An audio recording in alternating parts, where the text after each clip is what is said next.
So yeah, I'll just get to the point as quickly as I can. So yeah, this webinar is about how you can make your networking efforts more memorable using branding. Now, my name is Shay Charles. As you've heard, I own a branding agency out in Jersey City. It's a boutique branding agency. And yeah, I got into this by way of design. I have a background in graphic design, and I ended up in fashion design as a footwear designer. And that was where I discovered branding and the power of branding. And over the past couple of years, I've had a passion for neuroscience and behavioral economics, which plays into branding and design. So I bring the full weight of this to the consulting work that I do for my clients, and also the brand development work that I do for my clients. So I'm going to start with this. What is a brand? I know many people confuse this definition with something visual, your logo, maybe some copy that you write and whatnot. But I think Jeff Bezos gives a really good definition of what a brand is. It's what people say about you when you're not in the room. And that's very important for a networker to know, because you walk into a room, these days when things are virtual, maybe you don't walk into a literal room, and you have a conversation, you'll leave the room and that person is going to think and say something about you. So that's what your brand is. I'm going to be covering 3 concepts that are branding based. First one is positioning, the second one is story branding, and the third is emotional branding. And from these concepts, I'm going to pull out 3 ideas that I would go over. There are actually more than 3 ideas that I could introduce you guys to for networking, but I feel like these are the main ones that you can run with and have some success with. So the first one is communicate your difference in a simple and valuable way. The second one is tell a story where you're not the hero, but the hero's guide. And ask why 5 times, feel the answer, and then engage emotionally. So this is what networking looks like. 2 people meet and they do a lot of talking, but you want it to be effective, right? So let's go with the first idea. Communicate your difference in a simple and valuable way. Now, which number do you remember? Probably 34, because it looked different. And yeah, it's simple, but then it looked different. It stood out. And that's what you want to do in a networking environment. I have a friend, her name is Martha Garza, and she always would drop this line whenever she's networking, and it's worked really well for her. I will make you the Cartier of your industry. She's a brand strategist, but not just a brand strategist, a luxury brand strategist. And yeah, this has worked really well for her. This, what some of us will call the USP, has worked really well for her. And yeah, some of us who are in the industry know that this is called positioning, and there's a tool that you can use to figure out how to craft this and walk into a room with it, such that you stand out. It's called a perceptual map. I have worksheets from this presentation, and I'll make them available later for whoever is interested. So as you can see, 34 is far away from all the other numbers. You just pick 2 important features to your customers, and then you do the mapping, making sure that you're far away from all of the other competitors or those who are close to what you do. I always make book recommendations because I read a lot. I actually read over 100 books a year. So this is a great book to look into if you would like to learn more about positioning. And we can move on to the second idea, which is to tell a story where you're not the hero, but the hero's guide. Yeah, you've probably been in this sort of a situation before where you meet someone, you're networking, they tell you, I create solutions for cyber security needs in a timely fashion, and you're zoning out. But then you say okay because you're polite. You're probably not going to remember it. But this is a different scenario where you say you start telling a story, and all of a sudden that person gets your attention. And there's a reason for this. It's because we interpret and remember our day-to-day activities as stories.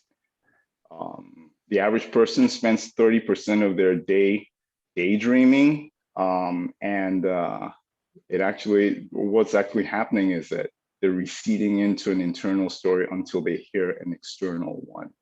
I don't know if you've noticed, but it's really hard to get distracted when you start watching a movie.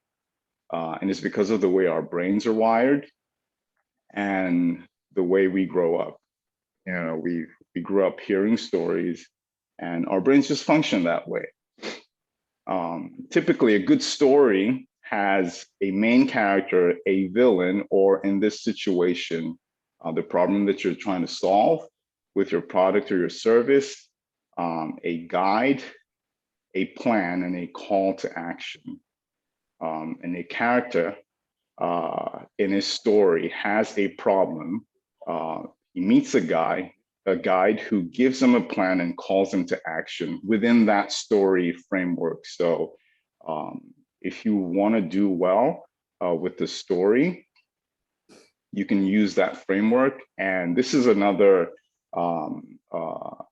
situation that's sort of different from the first one, which is Bill talking about what he trying to sell his services in a different way.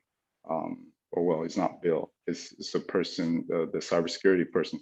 So he goes about saying Bill was a 27-year-old college grad who was always getting hacked, and that person is listening.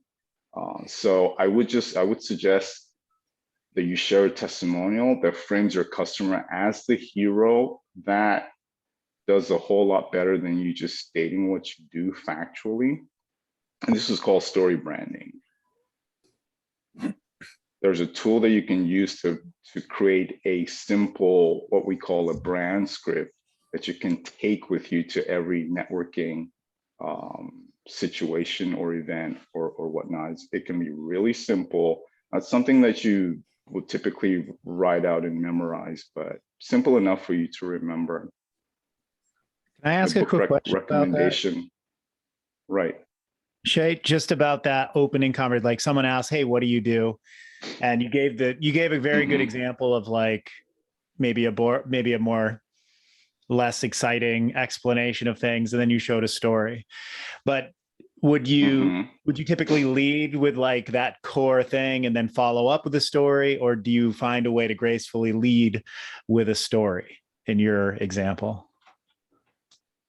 Yeah, you can start being factual, just stating what you do, but then you have to find a way to move away from that and speak in a story format, because that's what they are going to remember first, and then tie back into the factual part of what you talked about during the engagement.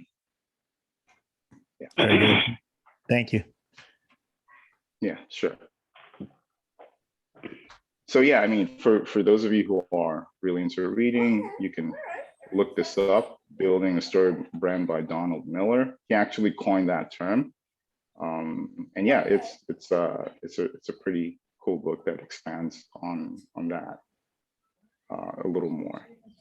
So the third and the final idea, which I feel is the biggest idea, and actually introverts, people who are introverted like I am, we do the best in this area, is to ask why 5 times, you feel that answer, and then you engage emotionally from that place.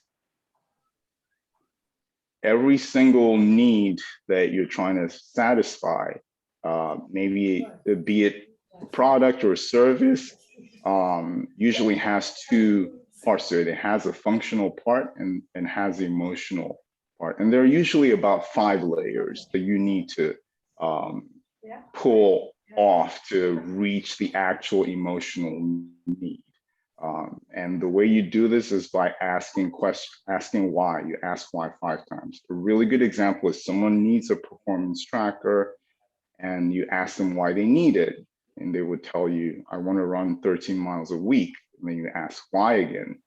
I want to lose 100 pounds. That's why I want to run 13 miles a week.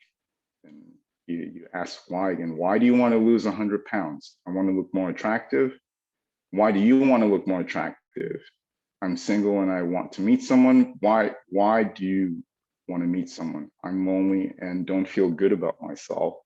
So basically what the person is telling you is I need a performance tracker because I'm lonely and I don't feel good about myself. But nobody's going to tell you that, you know. But you need to know that. And that's where you need to speak from when you're networking, when you're talking about your services and your product, being fully aware that that's what your clients need. To make this even better, there's a second part to this third idea. If you ask yourself why these 5 times and you feel the answer and engage emotionally from that place, you end up knowing why you do what you do. And if you know why you do what you do, and that intersects with why the customer needs your services, I call these like the deep whys. That intersection is where you can build trust almost instantly, if not instantly in some situations. There's a relationship expert that was able to predict divorce up to a 96% accuracy from just observing couples while they were having conversations. And he came up with this idea that there's this thing called emotional bids, whereby, you know, a spouse could be like, hey, did you notice that it's raining out today?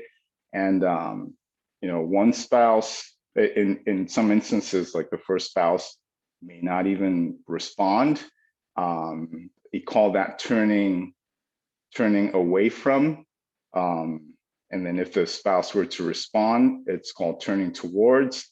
And if the spouse was just like not interested at all, that's turning against. So he discovered that trust comes from turning towards your spouse.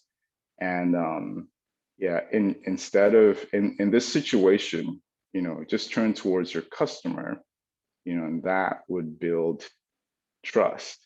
So going back to the brain, and you know, the reason why I'm talking about emotions, there's an almond-shaped part of your brain that's in the middle of your brain called the amygdala, and it's responsible for regulating emotions. But there's this second thing that it does. It does 3 things, but 2 main things. It regulates your emotions and it chooses what goes into long-term or what stays as short-term memory. So what goes into the hippocampus. It basically would singe a thought, you know, that has an emotion attached to it, and will send it to the hippocampus as long-term memory. I love this saying by Maya Angelou. People will forget what you say, people will forget what you do, but people will never forget how you made them feel, which is very true. And this is the reason why.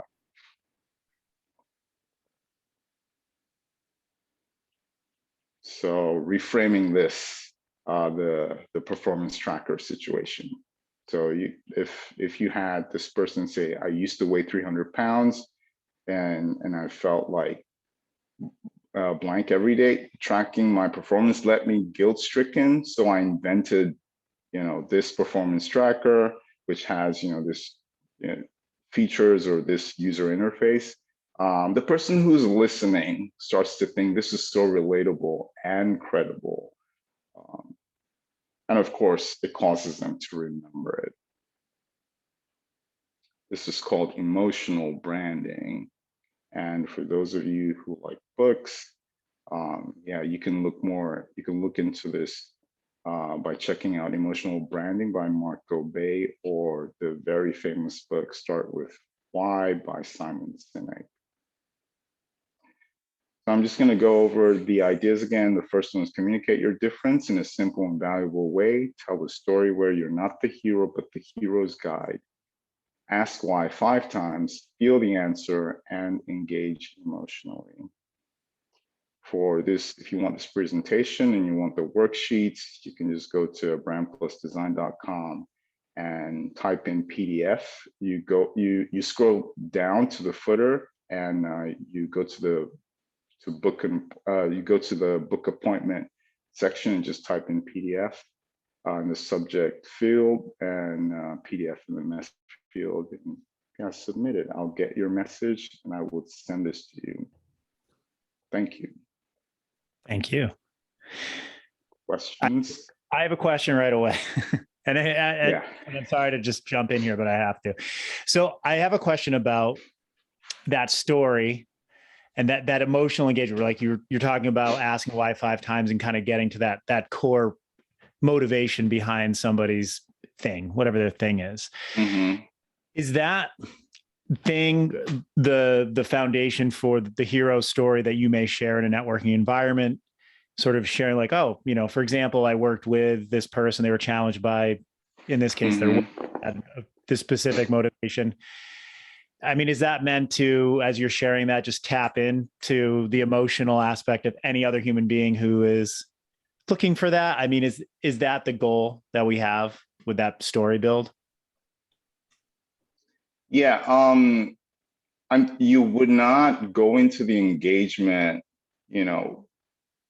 thinking like wanting to ask those questions, or the person from the person that you're having that engagement with. This is something you would do for your client, for your ideal clients. So you would have that at the back of your mind, and yeah, it plays into the story thing as well. So, for example, I mean, if I met you at a networking event and you're not even my ideal client, I would still go through that process whereby I'm talking to you about what I do as if you're my ideal client. So, yeah, when you meet someone who is, you would relay that message almost the way that I did, because it struck a chord with you emotionally. But yeah, I don't know if I answered that question appropriately, but yeah, I think much Shay, this is Stacy. Hi. What my question is, and I think it's along lines of Michael's question, is the 5 whys. You're asking them to yourself in preparation to find your ideal emotional client versus asking the client 5 times. Is that correct? Right. Okay, so that's prep work. So from there, you can build your story around the central emotional reason that your clients would want you. Correct. Okay.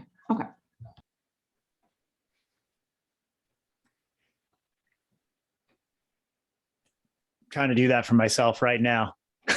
It's actually very challenging, right? I mean, if you think about that, and I'm sure, Shay, this is part of the work that you do with people, but is there a further step to that process, or is it really just that simple of sort of examining the people you have success with and just kind of drilling down into what they've shared with you? Because they're not always there to, it's difficult at times to ask your clients like, hey, why did you choose us? What is your experience working with us? Right. And drilling. I know this is about us asking ourselves this question, but clients have an important role, I think, in our businesses. How can we tap into that?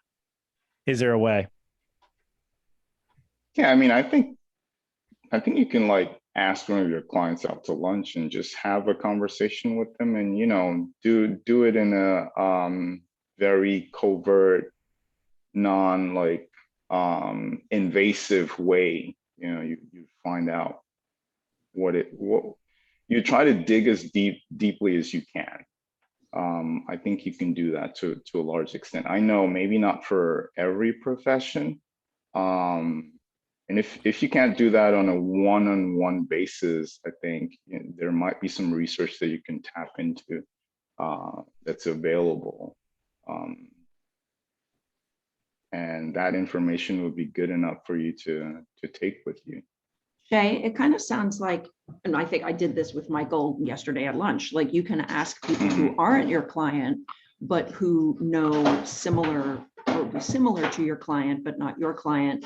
Why would you hire me? What are the benefits? What is the emotional connection to what I do? And do that extra like 360-degree friend review of, does that help as well?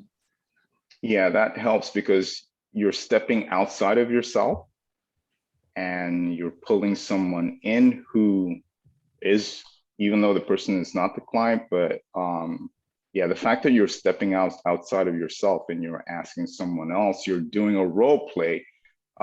Yeah, it gives you more insight than if you didn't do that.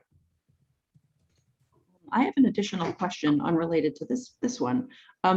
Shay, Okay. how do you feel about when you introduce yourself, cutesy poo names for the thing you do? I'm in the middle of a rebrand. I'm a communication skills coach doing, emotional intelligence, communication, et cetera. And, I had other coaches doing what I do.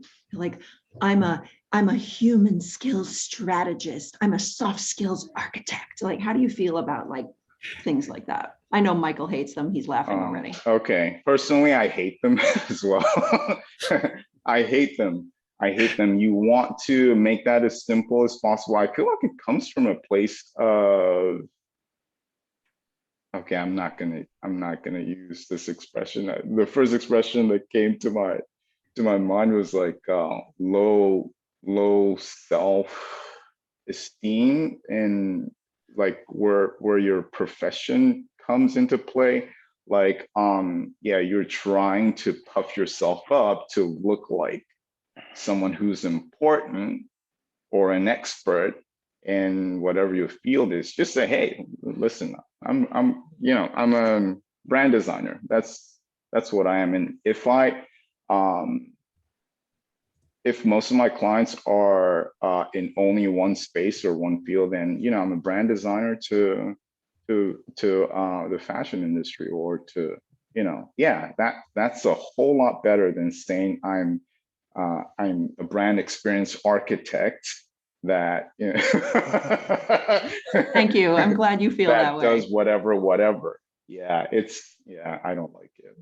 That was a big part of our conversation at lunch. I was like, it seems like it was a trend. It still is a thing that I see a lot on like LinkedIn's, on people's profiles or whatever, which is nice. It's, I guess in some way I'm like a little intrigued to know what they're talking about, but I find that once I find out what it really is, I'm like, why couldn't you just say that you're an accountant? Like I'm a numbers wizard. That I'm glad to hear that a voice in the branding community agrees. Are there any other questions about this? I would love to hear from other attendees. Any questions about your own brand or brand challenges you're facing? I feel like branding at times, and actually this is a question I had. So I feel like the brand is kind of a moving target at times. What I mean by that is, as you launch your business and you're working, and the kind of clients that you find success with, it might be more niche than you expected. So you kind of adjust your brand to that niche, so on and so forth. Do you feel that way, Shay, about branding, that it is kind of a moving target and it takes many years to find that like everything is just locked in, like Coca-Cola is kind of locked in, Tide, McDonald's, these big old brands? What are your thoughts on that? Yeah, I think it can be organic to a certain extent, but after, like, if it's a new business, after the first 2 to 3 years, you ought to have figured out the core of what your brand is about. Some do it right off the bat, but I work with small businesses, and I know that it is organic. To be honest, it is organic the first 2 to 3 years until they have it all figured out. Yeah, 'Cause, yeah, may I ask a question on that? sure. Yeah, thanks. Shay, this was great. I love the 5 ask why, and how you kind of get from the first point all the way to the deep dive of why they want to do what it is that they want to do. So my business is about a year and a half old, and we do periodic gas piping inspections. My brother does the inspections, and I kind of handle the business side of it, the marketing and bringing in the business and whatever. And we named the business is actually called Keep My Gas, and that's our website, keepmygas.nyc. And then we also have these other domains, LL 152, because that's the local law. So I don't know. I mean, what do you think of this? Right? I mean, it's just what I have right now, right? And the reason I put all this up is because I really wanted your opinion, and I want your honest opinion. Okay. If you think it stinks, I want to know it stinks. But no pun intended. But okay. Yeah, it can use a lot of work. To use.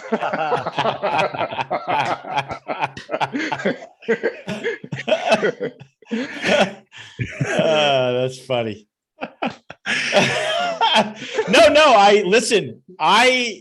I'm a big believer in if people have opinions, you better listen to them, because eventually they're the ones that are making the decision whether to do business with you or not. Okay, so when we do these inspections, if everything passes, right, then the people are happy that own the building. And what I thought might be funny, but then I thought maybe it's a little too risque, is we would have a T-shirt that we would give them, and the T-shirt would say, "I passed gas today," or "I passed my gas today." All right. And then it would have, "Keep my gas.nyc" or something. And I don't know what every time I do that with somebody, they laugh, but then I wonder whether or not it's really the right thing to do. Right.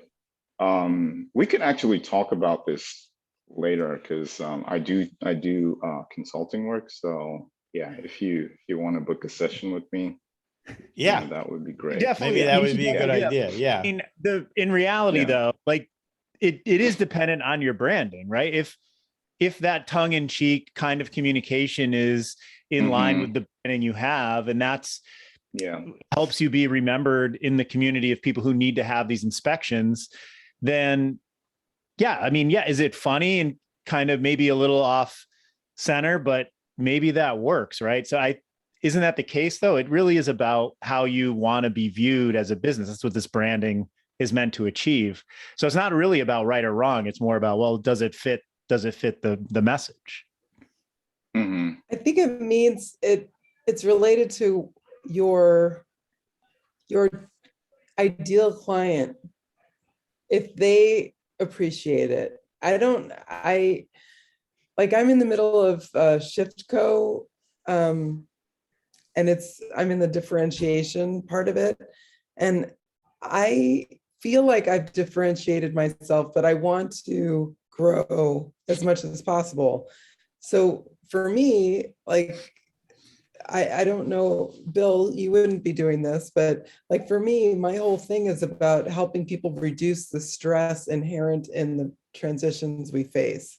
I'm really super clear about that. I want somebody who has the money, has the wherewithal, and can trust that we will take care of them, to hire us to help them make a move. And everything about my branding is about that. So if your branding, or if your message is we can make light of this, and this is something we're good at. If there is some way for you to say that we can help you pass gas, that's how you communicate to the people and they get it, the people that you service, and they get it, then you're fine. You don't necessarily need to, it seems like you're not 100% comfortable with it. Oh, that's no, just I'm my not, 2 I'm not, cents. I'm not 100% comfortable with it because you don't want to offend anybody either. And it seems like, these days people are more susceptible to being offended than, 10, 20, 30 years ago. I mean, you can see by the gray hair, I grew up in a time where nobody was offended by anything and said whatever they wanted. So, now today you got to be a little more careful, I think. And Yeah, I maybe mean, I that's agree when you with what, start thinking about what you want to do next. yeah. I was going to say, I definitely 100% agree with what Janine said. If your ideal customers, if they get that humor, if you're targeting people who have that sort of humor, then you're doing a great job by, making your brand, messaging your brand in such a way that, saying that you pass gas, or like keep your gas and whatnot. Yeah, it'll work for them. But then you have to keep in mind that, when you target a certain audience, you are pushing away some others, and that's always the case. You can never target everyone, but yeah, so yeah, Reggie has been raising Yeah, his hand for thank quite you. a I was while. going to just call it out. He's Reggie had his is hand up for a he's a while. brand strategist. He's a friend of mine, so I want to hear what he has to say. Thanks. And I'm here because I'm a big fan of Shay and the work that he does and the way that he explains these branding concepts. So a lot of people can talk about this stuff, but it'll only make you more confused. And I love how he can explain it and actually make it more simple and clear. So thanks for the presentation. My question is sort of a two-parter. How can so I'm imagining a small business owner at a networking event as we're starting to transition back to more in-person events. What is a red flag? So a small business owner might know that the way that they have positioned their brand or are communicating their brand is unsuccessful, right? Like people don't necessarily know I should go out and hire a brand strategist, but there are ways that they can know that something about how they're communicating their brand is off and needs some work. So what's one of those red flags or things that people should be paying attention to make sure that so they can know that their brand is not landing the way they want to? And on the flip side of that, what is one way that they can know that their branding is actually successful and working the way that they want it to work? Yeah, I would say, yeah, one of the ways that you would know that you're being successful is when, people, if they want to have a second conversation with you, they're not just asking for your card, for your information. You see that they actually do want to have a second conversation. And yeah, I mean, if you're getting callbacks, emails, and whatnot from all the engagements that you're having, then yes, you're being successful. If not, then something's off, and you need to figure out how you're presenting yourself in a networking environment. And then what was the other question? Because it was a two-part question. Yeah, just what are some red flags for how they can know that their branding is not working or it's not landing the way that they want? Like what's maybe one thing that would be an indicator that you need to kind of revisit this or think about how you're branding yourself? If people look confused when you're talking to them, if people look confused, that's a big red flag. If they're asking you to explain what you do, that's a red flag. Yeah, because what branding does is it simplifies what you do and makes it easy for people to remember it, you know, and engage with it. So yeah, I guess there are probably some other red flags, but that's what's popping to mind right now if people look confused.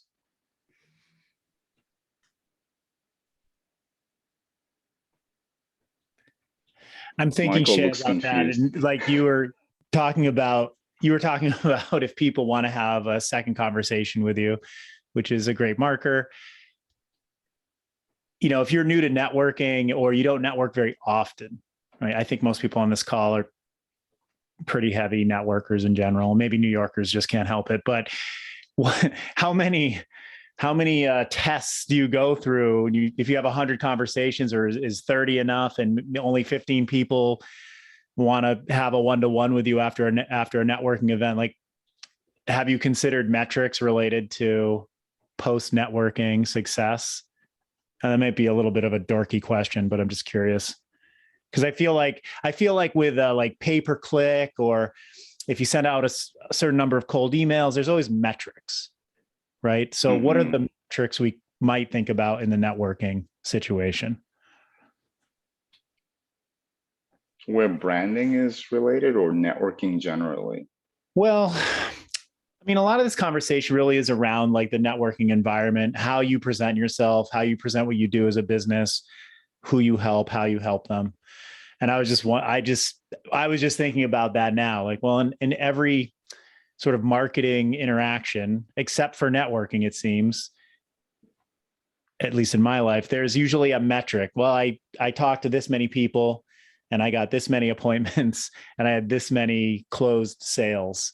With networking, we don't really do that. So these red flags, you know, how would one tell, like, oh, I'm not really getting through to people, I'm not creating any curiosity or interest?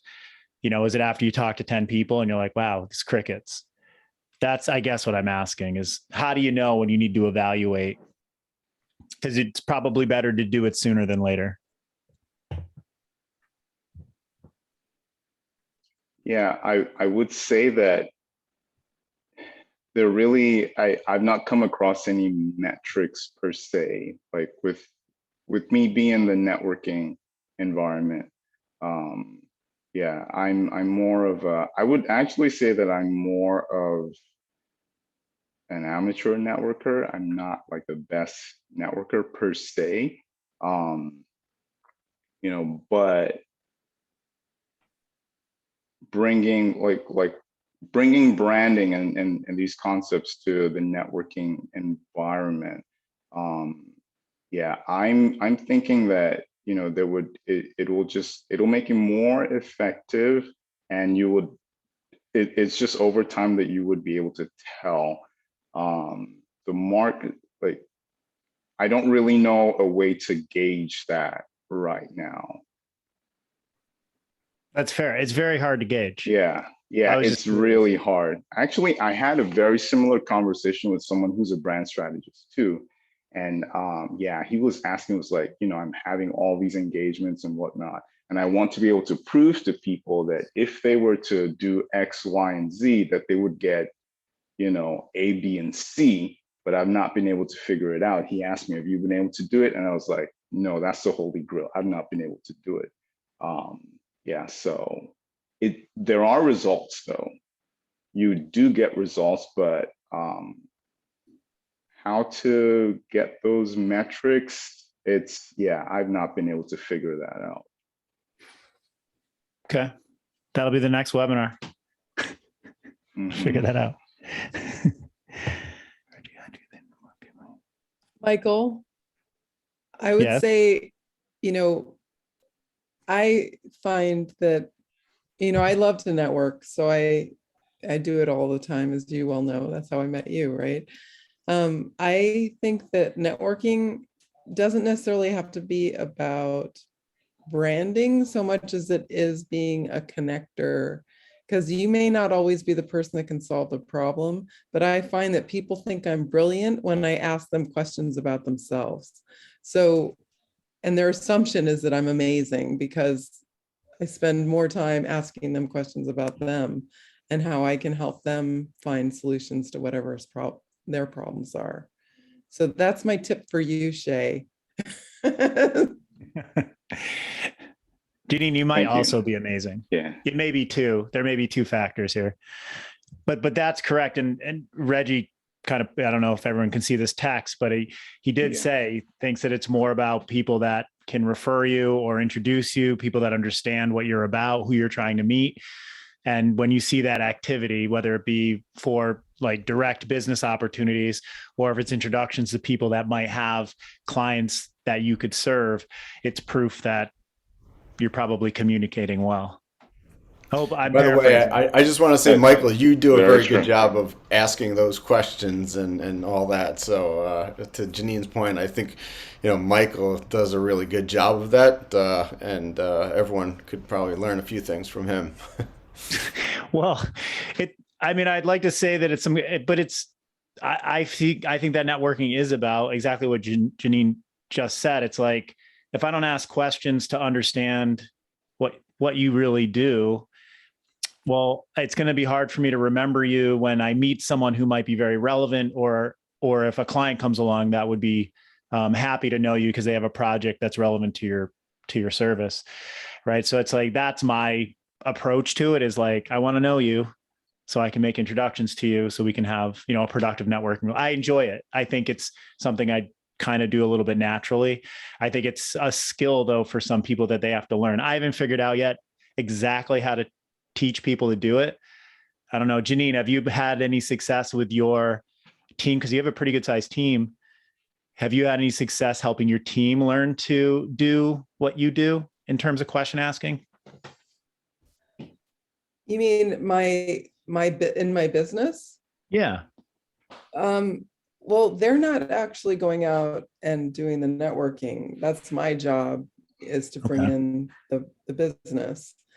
So, and for many, many years, my business is all about Janine. And it's only within the last 10 years that I really shifted it from being not about Janine, about the team. And so now it's like Janine, the move management queen, and her team. If that makes sense. Yeah, it does. Noah has a question. Go for it, Noah. What's up? Thanks, Michael. Shay, great presentation. Thank you. I guess my question, I've never had a problem networking, and I think part of it is I'm from a huge family. So if you wanted anything, you had to stick up and say something on your behalf.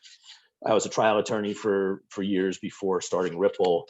Where does personality fit into the brand? Because you could have the greatest brand, you could have the greatest product, but if you can't pitch it, if you can't sell it, if your personality isn't such that people can kind of get your confidence and translate it into your brand and or product, how important is, Phil Knight might not have any personality, but he has great sneakers, so he doesn't have to worry about it. But that's after 50 years of selling sneakers. How close, Shay, would you opine personality is with branding? Does that make sense? I would say, yeah, I get the question. Well, I think I do. If I'm wrong, just correct me. I feel what you're asking is how does the personality of the person who is being like the brand ambassador in the moment, how does it affect the brand that the person is representing like in a networking environment? I would say the personality of the ambassador should be similar to the personality of the brand. If it's a shy brand, or is how would I put it now? That's the wrong word. If it's a young, energetic brand, the people that you want to be ambassadors of the brand should be young and energetic that way. So when people come in touch with the brand, they feel the authenticity of it because they're talking to someone who's just like the brand. Yeah, absolutely. Yep. So it's not always like the outgoing, big personality that is the best brand ambassador. That person will not be a great brand ambassador for a brand that's supposed to be more like reflective and quiet and, yeah. Thank you. I love Dr. Randy Heller's comment here that personality supersedes branding, but it's also kind of grim, right? Because I meet a lot, we all meet a lot of people. I've met some people who are not comfortable in the networking environment, but they have tremendous skill sets and backgrounds that could be very valuable, right? So yeah, I see that as a challenge for some people. Like, how do you help someone overcome, shyness, or maybe they're a little bit abrasive, or they have a weird sense of humor that's tough for people to connect with. Is there a way to overcome that with a good branding story, so at least people know exactly what you do and may think of you anyway? I mean, has anybody made introductions to people that they just knew they were exactly the right fit, but maybe a little bit off in terms of personalities? Has that ever happened? Yes, Randy. Yeah. Hi, Michael. Hi, everyone. Sorry, I came in a little bit late and I'm loving this. I think, they go in hand. So my first response to you, Michael, is send them to me. I can help them with that. It's my first response. But really, that's where coaching comes in. That's where, even if you're the person who wants to introduce them, that's where offering some good feedback about the way in which they might connect with another could be helpful to them, and helping them to know your perspective or your perception when you meet them. And though they have a great product, it would be a good thing for them to learn. Isn't that why we all come to these things? Or we go out there and try to learn more about how to present ourselves in the best way so that people want to know us. And then I think they want to know more about what we have to offer.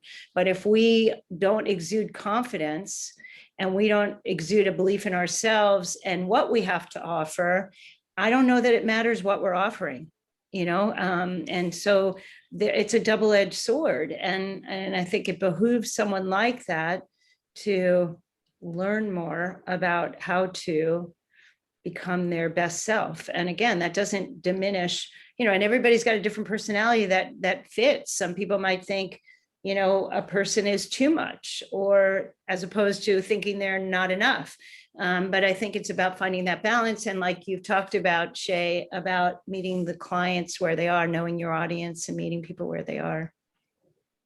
To piggyback on what Randy just said and combine it with the good stuff that Shay has been saying, as a communication skills coach, Randy, I agree, coaching is key. But if you have a powerful brand story, a use case that you can share, everyone, no matter how introverted or shy, can connect to a story and tell it with some kind of inflection and intonation and be memorable, more than I'm an accountant and I do blockchain. Like, people shut down when they talk about their business thing, but a story lights people up.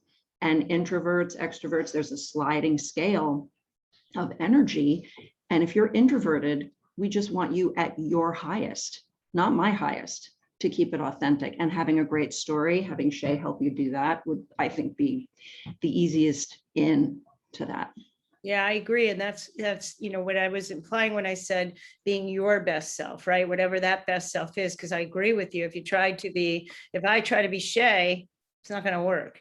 Even I teach students to be therapists, and I talk with them about, you don't want to be me, you want to be you.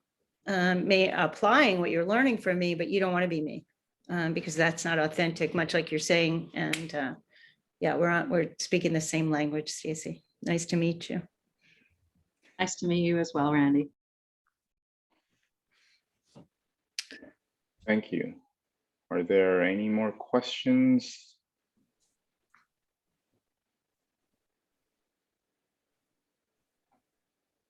We can take that as a no, unless someone's muted and trying to communicate, wave your hands or something. But this was awesome. I'm so grateful that everyone came and had such good questions for Shay. And Shay, thank you so much. Is there anything you want to share because I know you had some resources that you wanted to share with everyone. Okay. Yeah, I mean, if you want to connect with me, yeah, you could do so, but I think I'll just put my email in the chat. And yeah, so the presentation that I just did, like I said before, if you want it, yeah, you can just go to the website, brandplusdesign.com, scroll down to the appointment section and just type in PDF in the subject field and also in the message field, and I will send that to you. And also the worksheets, that's the perceptual maps, the brand script, and the 5 whys. Yeah, if you would want that as well. I think they're just great worksheets that you could use to figure this out and, take with you whatever results you get, take with you to whatever branding whatever networking engagement you find yourself in. So yeah, Possibly you send could them to ask for Michael? those too. Could you possibly, Shay, send them to Michael and perhaps he can send them out to us? Absolutely, I could do that too. Yeah. Oh yeah, that's actually a better way to do it Yeah, then you're because not Michael has inundated with everyone's emails. email. Right. I do Yeah, have an yeah. RSVP I don't have list. your email addresses. Yeah. Yeah, that would be good. Thank you. And we Okay. Yeah, I'd it'll love to end do up it. on LinkedIn or whatever. Maybe when I send out Shay's materials, I'll link to the recording in case there's value there for you. But thank you, everyone. Thank you, Shay. Terrific job. I really appreciate you Thank you. doing this with us. It's been great. Absolutely. It was a much. pleasure. Thank you. Yeah. Well done. Thanks, Michael. Thank you. Bye, Thank you, everybody. Shay. Thank you, Michael. Bye. Thanks, Michael. Bye. Bye, Stacy. Thanks, Shay. Bye. Bye.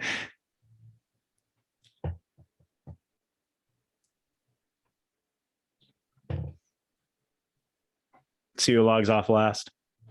It's probably going to be me. Yeah, that's fine. That was outstanding. I hope you Okay. I hope you enjoyed it. There's a couple of people still on, but that's okay. I think we can talk. Yeah. I Okay. loved your direct honesty. I mean, I didn't have any other thing to say. I thought it was terrific. Like it was, I mean, I think it's really hard to do that. People ask, that's a very hard question. And you really only have 2 options. You can lie or you can be direct. And I think you made the right choice. Yeah. That was your question was really hard because I'm still trying to figure it out. Metrics for that. That's just really hard. It's hard.